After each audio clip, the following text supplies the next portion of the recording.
नमस्कार। शारदा बाल निकेतन उच्च माध्यमिक नागौर के यूट्यूब चैनल में आप सभी का हार्दिक स्वागत एवं अभिनंदन। लोकसभा की शक्तियां अथवा अधिकार और कार्य। संविधान के अनुसार भारतीय संसद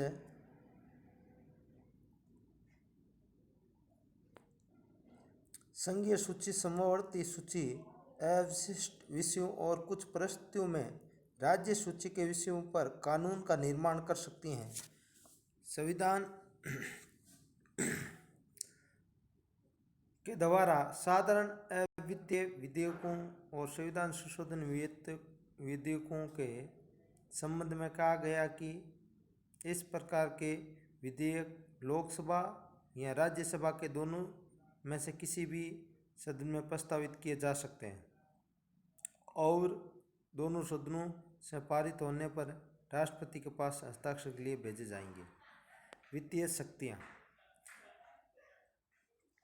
भारतीय संविधान द्वारा वित्तीय क्षेत्र के संबंध में शक्ति लोकसभा को ही प्रदान की गई है और इस संबंध में राज्यसभा की स्थिति बहुत ही गौण है।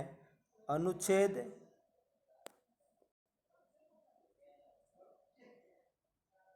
109 के अनुसार धन विधेयक लोकसभा में ही प्रस्तावित किए जा सकते हैं, राज्यसभा में नहीं। लोकसभा से पारित होने के बाद धन विधेयक राज्यसभा में भेजा जाता है। लोकसभा में पास होने के बाद राज्यसभा में भेजा जाता है। राज्यसभा के लिए आवश्यक है कि उस धन विधेयक की प्राप्ति की तिथि से 14 दिन के अंदर विधेयक लोकसभा को लौटा देना होगा। ये 14 दिन का समय होता है, उस प्रस्ताव को आगे लोकसभा में लौटाना होता है। राज्यसभा विधेयक में संशोधन के लिए सुझाव दे सकती हैं, लेकिन उन्हें स्वीकार करना या न करना लोकसभा की इच्छा पर निर्भर होता है। यानी लोकसभा स्वीकार करे या नहीं करे वो उस पर निर्भर करती है, लेकिन सुझाव दे सकती हैं। कार्यपालिका पर नियंत्रण की शक्ति। भारतीय संविधान के अनुसार संसदात्मक व्यवस्था की स्थापना की गई है, अतः संविधान के अनुसार संघीय कार्यपालिका अर्थात मंत्रिमंडल संसद के प्रति उत्तरदायी होता है। मंत्रिमंडल केवल उसी समय तक अपने पद पर रहता है जब तक उसके लोकसभा में विश्वास प्राप्त होता है, तब तक रह सकता है। संविधान संशोधन संबंधित शक्तियाँ। लोकसभा को राज्यसभा के साथ मिलकर संविधान में संशोधन परिवर्तन का अधिकार भी प्राप्त है। संविधान के अनुच्छेद 368 के अनुसार संविधान के अधिकांश भाग में संशोधन का कार्य अकेले संसद के द्वारा ही किया जाता है। निर्वाचक मंडल के रूप में कार्य। लोकसभा निर्वाचक मंडल के रूप में कार्य करती है। अनुच्छेद 54 के अनुसार निर्वाचित सदस्य राज्यसभा के सदस्यों तथा विधानसभाओं के निर्वाचित सदस्यों के साथ मिलकर राष्ट्रपति को निर्वाचित करते हैं। यानी राष्ट्रपति का निर्वाचन करने के लिए राज्यसभा विधानसभा निर्वाचित सदस्यों के साथ मिलकर राष्ट्रपति का निर्वाचन करते हैं। राज्यसभा के कार्य और शक्तियाँ। राज्यसभा के कार्य शक्तियों का अध्ययन निम्नलिखित रूपों में किया जा सकता है। विधायी शक्तियाँ। लोकसभा के साथ साथ राज्यसभा भी विविध निर्माण संबंधित कार्य करती हैं। संविधान के द्वारा अवित्तीय विधेयकों के संबंध में लोकसभा राज्यसभा दोनों को बराबर शक्तियाँ प्रदान की गई हैं। संविधान संशोधन की शक्ति। संविधान संशोधन के संबंध में राज्यसभा को लोकसभा के समान ही शक्ति प्राप्त है। संशोधन के प्रस्ताव पर संसद के दोनों सदनों में असहमति होने पर संविधान में संशोधन का प्रस्ताव गिर जाएगा। वित्तीय शक्ति। राज्यसभा कुछ वित्तीय शक्ति प्राप्त हैं, यद्यपि इस संबंध में संविधान द्वारा राज्यसभा को लोकसभा की तुलना में निर्बल स्थिति प्रदान की गई है। संविधान के अनुसार धन विधेयक पहले लोकसभा में ही प्रस्तावित किए जाएंगे। लोकसभा से स्वीकृति होने पर धन विधेयक राज्यसभा में भेजे जाएंगे, बल्कि इसको भी 14 दिन के अंदर भेजा जाता है।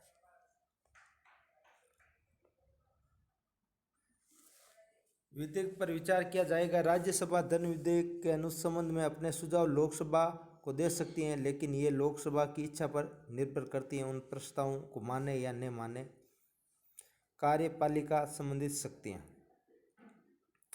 संसदात्मक शासन व्यवस्था में मंत्रिमंडल संसद के लोकप्रिय सदन से प्रति है उत्तरदायी होती हैं। अतः भारत में भी मंत्रिपरिषद लोकसभा के प्रति सामूहिक रूप से उत्तरदायी हैं, राज्यसभा के प्रति नहीं है।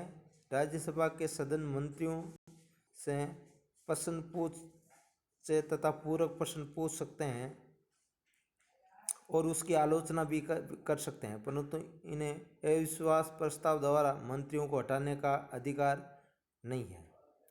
विविध शक्तियाँ।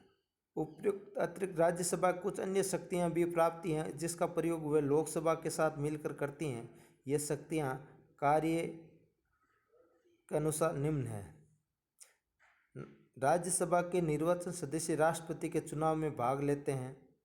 राज्यसभा के निर्वाचित सदस्य लोकसभा के निर्वाचित सदस्यों के साथ मिलकर उपराष्ट्रपति का चुनाव करते हैं।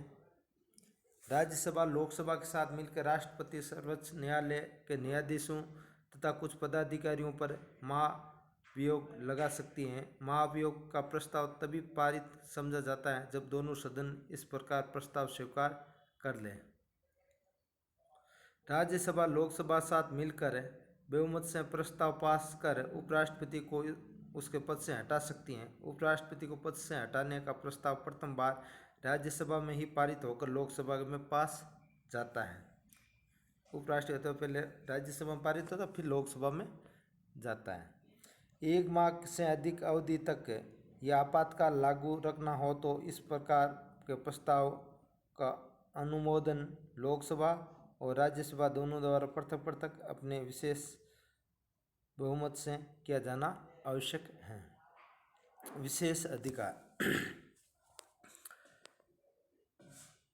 राज्यसभा के 2 ऐसे अन्य अधिकार भी प्राप्त हैं जो लोकसभा को प्राप्त नहीं है, जिसका प्रयोग अकेले राज्यसभा ही करती हैं। इस प्रकार की शक्तियां का संबंध देश के संघीय ढांचे से है। राज्यसभा को राज्य का एकमात्र प्रतिनिधि होने के नाते अगर प्रकार की शक्तियां प्राप्त हैं। अनुच्छेद 249 के अनुसार राज्यसभा उपस्थिति और मतदान में भाग लेने वाले सदस्यों के 2/3 बहुमत से राज्य सूची के किसी विषय में राष्ट्रीय महत्व का विषय घोषित कर सकती हैं। इसके द्वारा राज्य सूची के विषय पर कानून बनाने का अधिकार संसद को मिले। संविधान के अनुच्छेद 312 राज्यसभा ही अपने 2/3 बहुमत से प्रस्ताव पास कर नई अखिल भारतीय सेवाएं स्थापित करने का अधिकार केंद्र सरकार को दे सकती है। कार्यपालिका।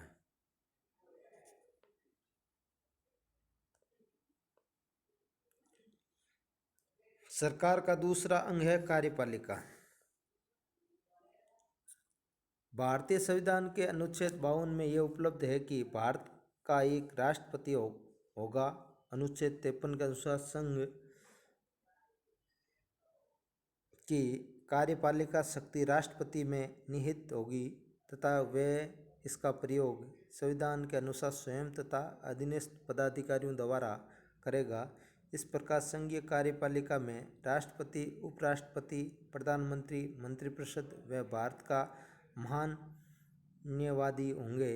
राष्ट्रपति कार्यपालिका और औपचारिक प्रधान होगा और प्रधानमंत्री सहित मंत्रिपरिषद कार्यपालिका का वास्तविक प्रधान है। भारतीय संघ की कार्यपालिका के प्रधान को राष्ट्रपति कहा गया है। भारतीय संघ की कार्यपालिका प्रधान को क्या कहा गया है? राष्ट्रपति। भारत में ब्रिटेन जैसे संसदात्मक व्यवस्था को अपनाया गया है, जिसके अंतर्गत कार्यपालिका का एक वैधानिक प्रधान होता है और दूसरा वास्तविक प्रधान।